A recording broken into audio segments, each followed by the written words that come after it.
Welcome to the 9th lecture on business ethics.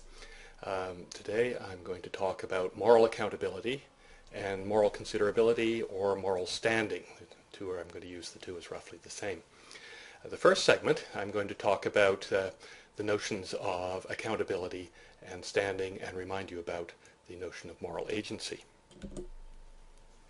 So here are some definitions. You've seen these before, but a moral agent is an entity to which we're prepared to assign praise or blame, which can understand moral principles and which can respond to moral reasons. And it's the sort of entity that we can hold morally accountable. I'm going to talk more about moral agency in the next lecture, so I'm going to pass on it now, but the principal issue is whether corporations or business organizations can be ascribed moral agency, and also under what conditions is moral agency undermined. So I'll talk about that in the next lecture. This lecture is going to be mostly about the notion of moral accountability.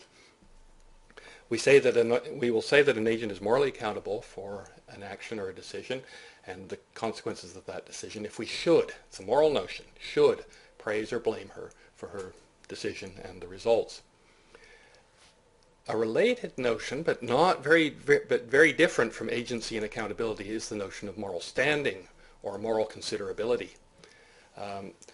These are not the agents who are doing something, but these are the entities which are having something done to them. And we have to worry about whose interests we should consider.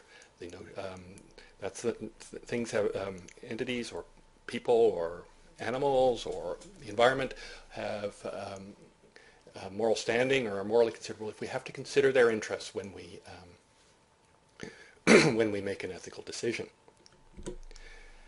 You can see how these fit into our framework for thinking about ethical decisions.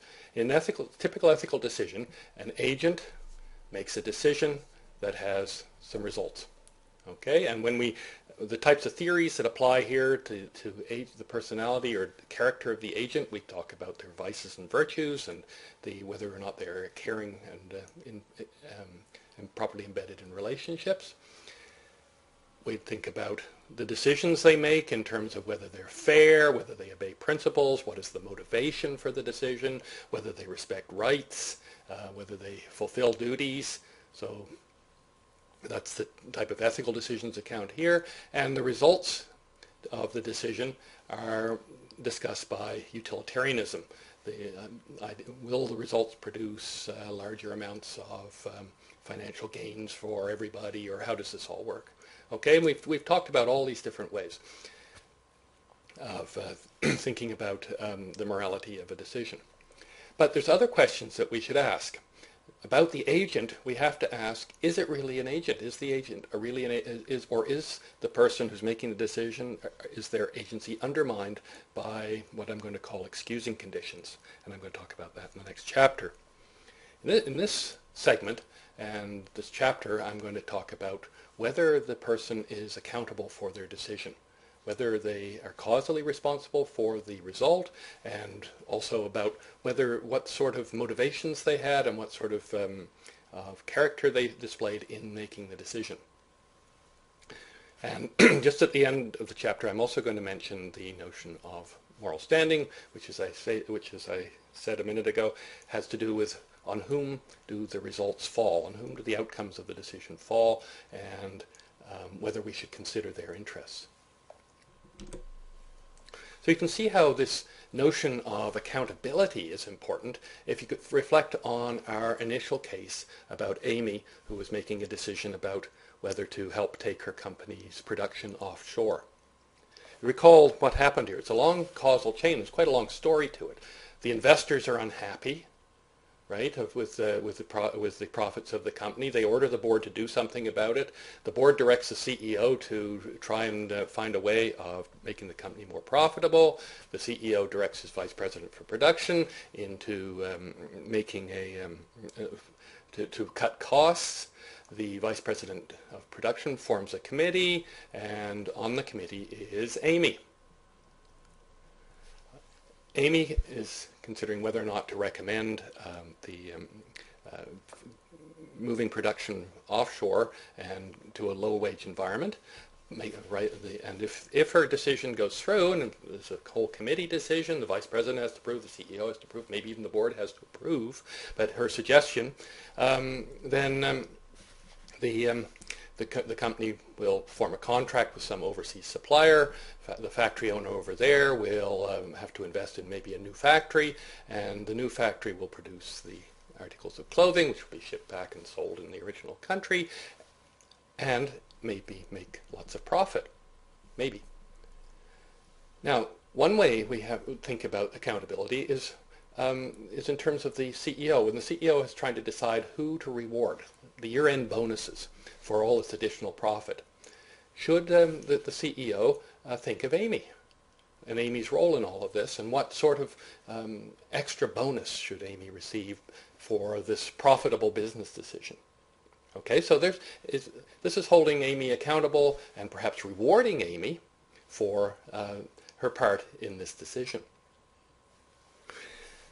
But things could have gone wrong. Maybe you can tell the same story here in which Amy makes the same suggestion and the owner constructs a new factory, but the owner constructs it in a shoddy fashion.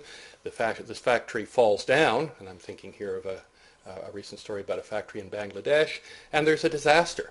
So instead of more profit, there's actually a disaster in which people are killed. Again, the question arises, to what extent do we hold Amy responsible for the disaster? I mean, if we're willing to reward Amy, or say that Amy deserves some reward for her contribution to the profitability of the firm, then presumably Amy, if something goes wrong and there's a disaster, Amy deserves some level of blame for the disaster. Okay, now in this chapter I'm going to talk about the sort of conditions that the factors that affect our thinking about reward and blame, praise and blame, and moral accountability.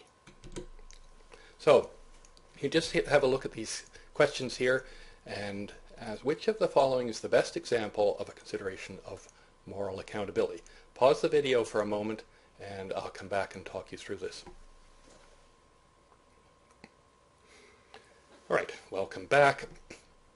I hope you've come up with a plan here. This is not an easy question. Moral accountability, so it's something has gone morally wrong or morally right, and who do we hold accountable for this? Well, here it's George, but which of these is the best example for consideration of moral accountability? Well, here George carefully planned the bankruptcy of his business rival and executed his dishonest plan successfully. Okay, he's definitely to blame here. It's a dishonest plan, and he's the effect on his business rival. So this is a possibility. So keep A open. George's plan is unfair to his business rival.